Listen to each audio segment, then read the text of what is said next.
My name is Hannah, and I am a web developer at Knowit Experience Bergen. This is my email address in case anyone wants to ask me questions later. Oops, yeah. So cryptography is not my field of expertise. I just want to get that out there. However, I do like math, and mathematical secret keeping is pretty cool. But if you're one of those cool kids who understands some cryptography from before, you probably won't learn much. In that case, I hope you like my drawings.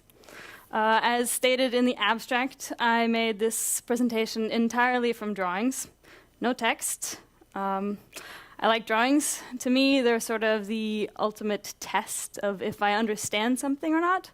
So if I can't draw it, I don't really believe that I know what I'm talking about. And I don't like bullet points. This pretty sums up how I feel about them. They tend to kill my concentration and joy. So, let me begin. In 1997, my family and I moved from Memphis, Tennessee to Oslo.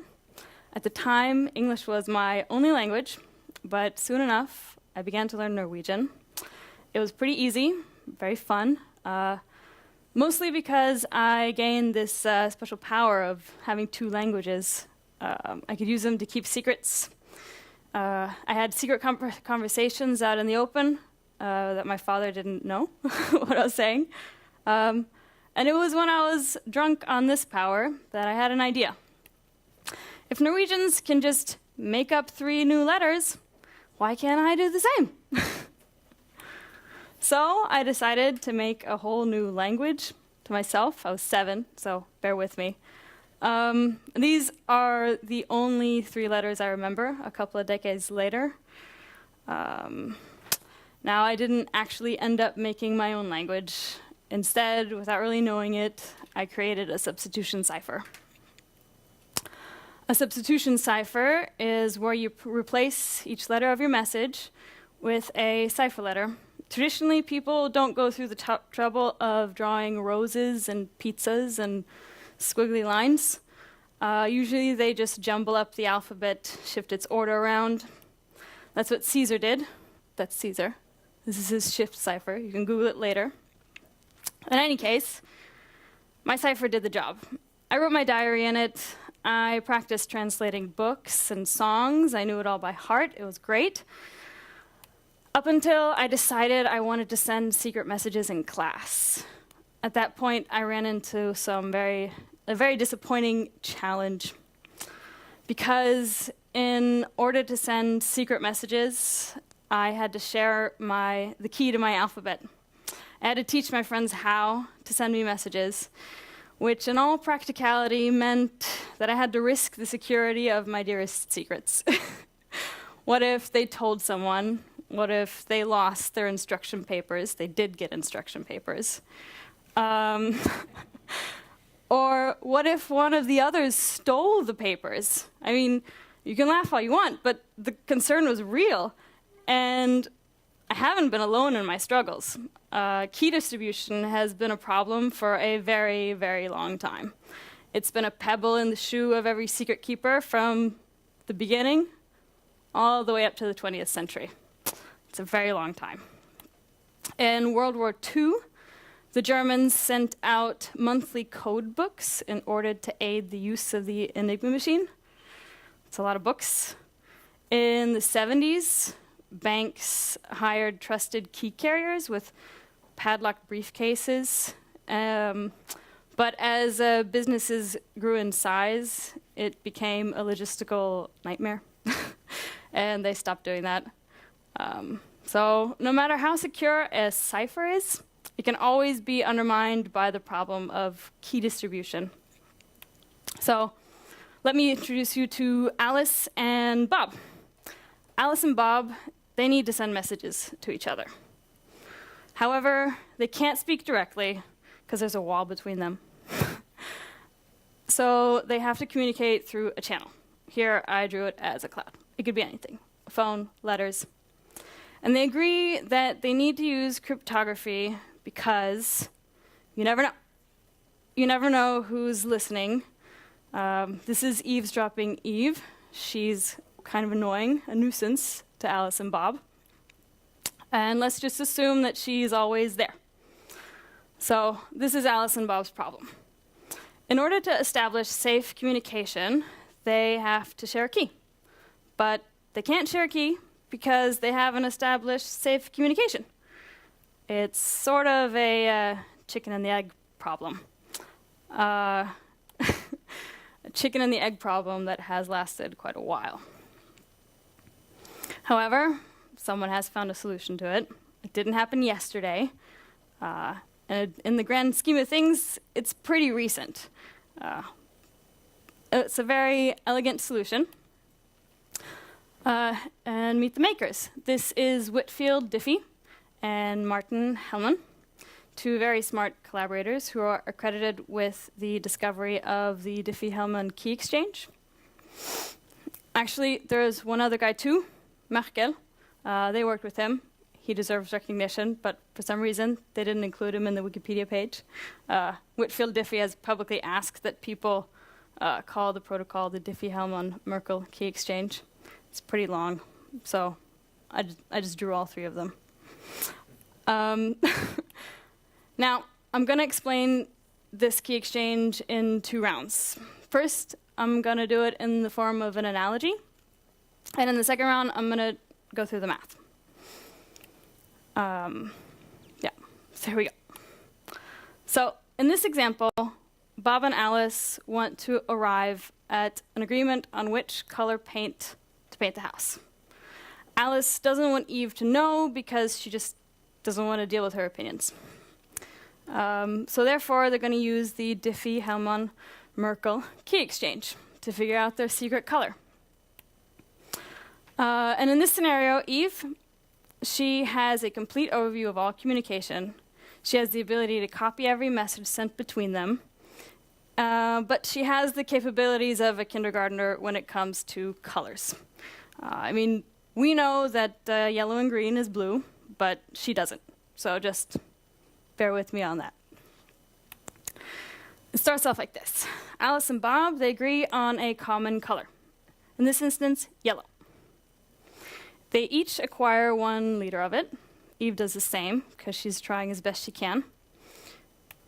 And they each choose their own secret color. Alice chooses green, Bob chooses red. Then they take their secret color and they mix it with the common color. So now Alice has blue paint and Bob has orange paint, and they pass it along to each other. Now, there are no more messages at this point.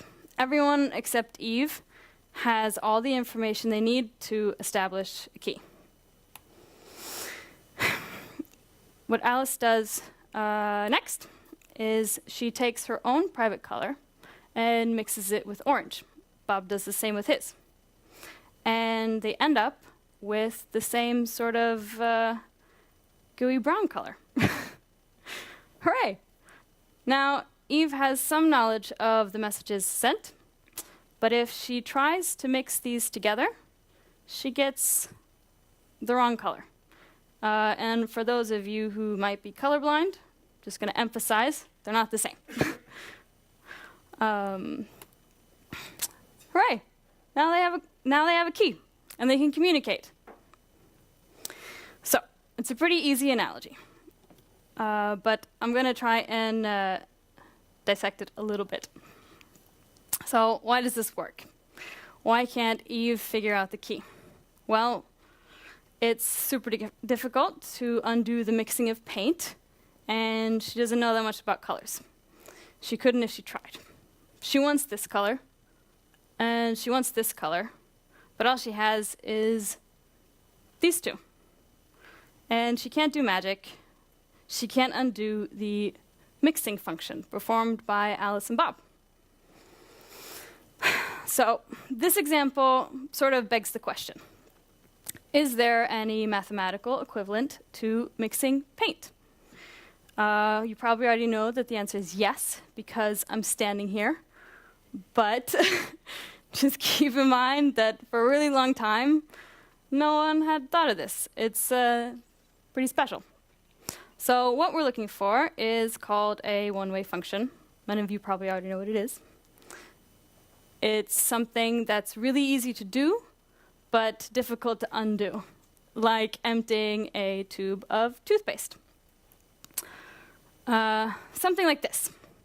The discrete logarithm problem, where you take g to the power of x modulo n, and you get a number.